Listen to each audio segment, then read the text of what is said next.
Hello, everyone. Thank you for tuning in to our virtual Bus to Business initiative focused on connecting students with employers.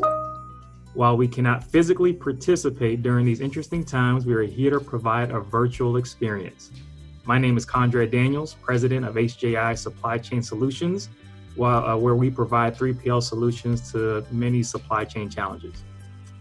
So we know having a good job is important. Finding the right position to match your interests starts now. And it's important to learn about different careers so you can start taking classes now and after school to prepare you for the job you want.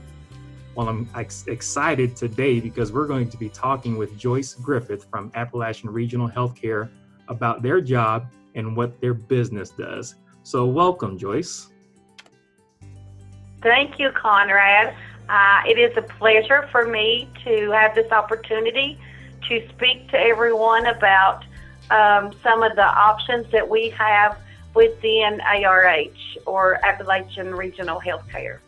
Wonderful, wonderful. So first off, Joyce, tell us about what your company does. The overall company provides health care to communities across 2 states, Kentucky and West Virginia. And that provision of health care comes in different forms, from hospitals to clinics, to home health, to equipment, just a number of things that we do for the community. Wonderful. So what about you? What do you do on a day-to-day basis? Depending on what day it is or what's going on, my job varies a little. I am what's called the Community Chief Nursing Officer, which is basically the supervisor of the nurses and the nursing staff. So on a day-to-day operations, I have the responsibility of the nurses, the CNAs, the clerks, the respiratory techs, basically a lot of people who provide care for patients at the bedside. And I'm responsible for the oversight of that care. Wow, that's a lot considering what's going on right now. You guys are at the front lines of... It's true. That's why I said depending on what day it is. Right. So supervising nurses, that whole frontline staffing, what are some of the other jobs that are available at Appalachian Regional Healthcare that people may not know about? We have an array of opportunity for many different people, and it can be based on your interest in life in general. Of course, the frontline staff, that is what most people think of, such as nurses and doctors and surgeons. But there are so many other people that should be included in the frontline staff, and that goes from people who take your x-rays to people who will bring you your lunch for the day. Being able to have nutrition is very important. So those people who almost behind the scenes have just as important role as the people up front. It also includes physical therapy and environmental services, maintenance. If you're good at computers or like video games, there is an IT world that is, without it, pretty much nothing else can function. And we know that from the recent events where the power and the internet was off. We had a whole team to work on those issues. It is just so many opportunities for anyone who wants to be a part of a team that provides care to patients and the community. Wonderful, wonderful. Yeah, people forget about the ecosystem and everything involved with making sure that the nurses and the doctors are able to do their jobs and administer whatever needs to the patients. So as students are watching and they're thinking about their career pathway, what kind of education requirements does it take to do what you do, or maybe just another job in your company, a nurse or something? The education is just like the jobs. It depends upon what you really want to do. Someone who would want to be a chief nursing officer, such as myself, would need a registered nurse degree, and then after that, some post-education, such as a bachelor's and a master's degree. I do have a master's degree in nursing and use that degree almost every day. The other areas, it really depends on where you work. Of course, you know, the CEO, which is the main boss of the hospital, does require a master's degree in healthcare or business or something of that nature. X-ray technicians, they needed the degree in radiology. Respiratory therapists need their degree in respiratory therapy. IT can get degrees in computers. Maintenance depends on what you want to fix in the hospital. We have electricians, we have plumbers, you know, we have people that work on the air conditioner. It's those type things that we really never notice until it doesn't work. And then you really want somebody who has the right skills to fix the air conditioner or the heat.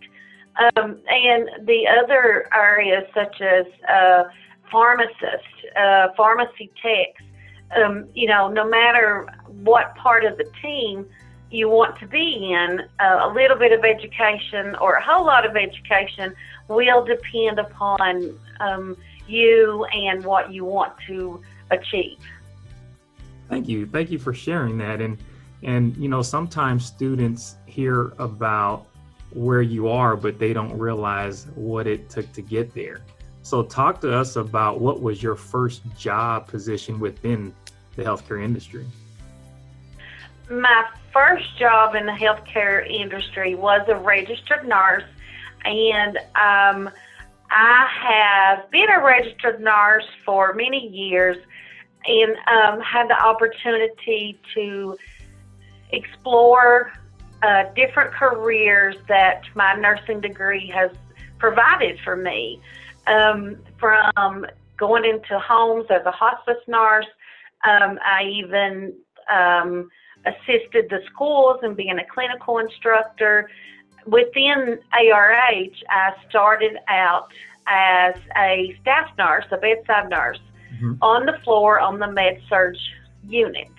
And from there, I did have the opportunities for promotions, including areas what we call performance improvement, which is basically you get to analyze the inner workings of the hospital and outcomes and see how you can improve things on a daily basis and what future needs that the community or the hospital we would expect to need.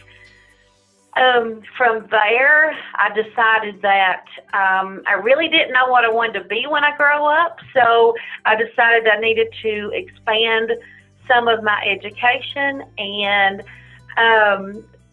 started into the Bachelor's of Nursing, which then advanced into the Master's degree in Nursing.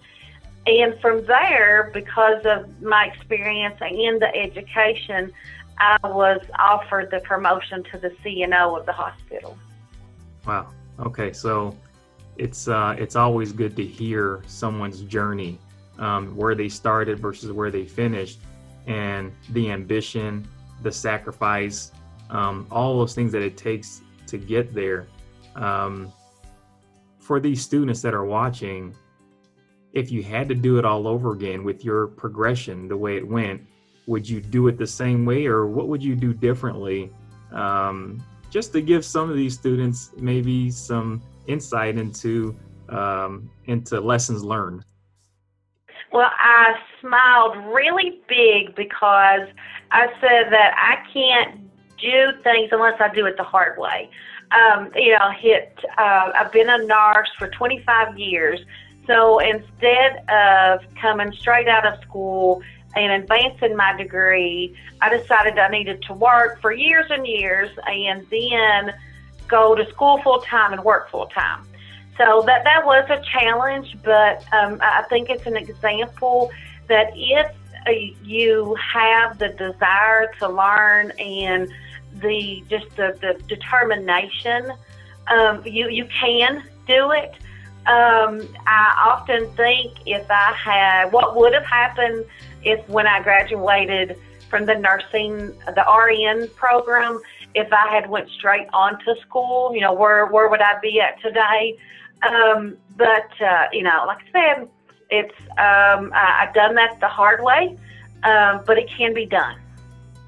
Wonderful. Well, thank you so much. That wraps up this opportunity to hear about what Joyce Griffith has done in the Appalachian Regional Healthcare, as well as just her journey, the sacrifices that it took, and the ability for you all to see what you need in order to excel and be in that healthcare environment.